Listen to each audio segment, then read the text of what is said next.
Lucas had been with the knights, and after breakfast the next morning, they'd gone back to the castle with his partner Gizamon, finding a few more knights there. One in blue armor that was called Craniamon, and one in white that had 2 heads for hands. One that looked like a wolf-like appearance, and the other that had a dragon-like appearance. This one was called Omegamon. They didn't look too happy, and our Digidestined asked what was going on exactly, and was told by Jessmon that 2 of their ranks had betrayed the knights and joined sides with the Mao army. Dynasmon and Lord Nightmon were joining up with them, and they'd have to act quick to get the upper hand against the demon. Nodding, Lucas then questioned what the plan was for handling the situation, though Alphamon said that for now they were all to be on standby until their heavy hitter Examon showed up to protect the palace. Then afterwards, they would be going to the final zone that hadn't been laid claim to by either side of the conflict. They were going to heaven itself to stop the demon from winning this war. Gizamon asked the obvious question of whether the angels would even side with the demon in the war. But Duftmon pointed out that if they were able to make 2 of their own turn against them, anything was possible for the Mao at this point. Lucas nodded and said that they would do what they could to help end the war that's been going on between the Knights and the Mao army. A very loud voice said that they'd like to see that as a massive shadow covers them, and slowly a very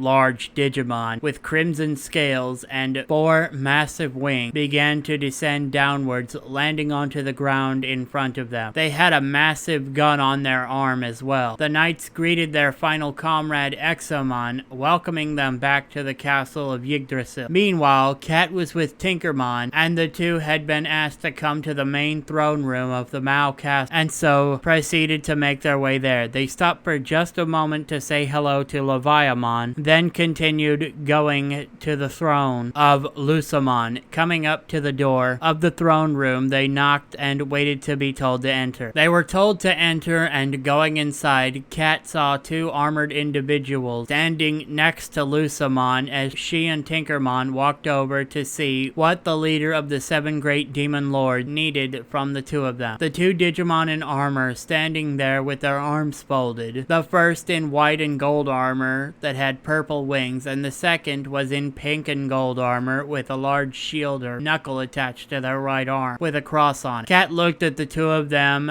and then to Lusamon, confused, but said hello and introduced herself and her partner Tinkermon to the 2 newcomers. The 2 then introduced themselves, with the one in pink being called Lord Nightmon and the one in white being Dynasmon. Tinkermon asked why the 2 of the knights were in the castle, since they'd recognize them, as almost all Digimon know the demon lords and the royal knight. Lusamon then spoke, saying that these 2 were convinced to defect from the army of Yggdrasil and join the Mao army to stop the fighting going on. They'd hoped that Cat and Tinkermon would go with them to the final place that hadn't been reached yet, called the Heaven Zone, in the hopes that they may convince those that dwell there to join their side and help end the war for good. Our female Digidestined questioned if angels would side with demons at all, though Dynasmon said that anything is possible in the digital world. Nodding, they listened to them and said that they'd try to help get the angels to help them out, and Lusamon told them gather whatever they may need for this trip, as they would be leaving immediately after they were done. Moving over to Nicole, he and Kuzahamon had met up with the others and left the village, heading off towards the next town over. Sistermon Noir asked what the 2 did the night before, making Kuzahamon look a little awkward and blush a bit, though Nicole told them that they shared a night together and that's all they needed to know. Kulamon didn't get it, but the others did and left it alone. Kulamon was trying to understand, but was told by Dino Tigermon to leave it alone as Nicole's multi-tool began to make noise, and he'd messed with it, activating the answering function as Panjamon appeared on screen saying hello to the group. Our main Digidestined then asked what was up, and the White Lion Man Digimon said that it seems the Digidestined had made quite a name for themselves after Lucas joined up with the Knights and the other one joined up with the Mao. now. Nicole asked if that was going to be helpful. Panjamon told him that it seemed a lot more Digimon have started coming forth with information that could help. He'd started doing some digging on his own these past few months and discovered that the town where everything happened was called Shiaskuro, though beyond that they weren't sure what happened. Nodding, our leader of the Digidestined was about to ask something, but a couple of messages, one from Kat and the other from Lucas, had come in. He asked Panjamon to hold up for just a moment, checking the messages and finding out that they were both going to the final location that hadn't been reached by the war, called the Heaven Zone, and asked the Ice Lion if he knew how to get there. Panjamon said that he did, and to meet back up in Crystal Town. They would have to get through a couple of towns to get to a port that was open to the zone that wasn't found in a castle. Hearing this, they nodded and said they'd find a Trailmon that could return them to Crystal Town and meet up with him there so he could lead the way before ending the call and telling the growing group what was up. Noir said that the Trailmon to get there also ran through Primary Village and she'd like to check up on her sister.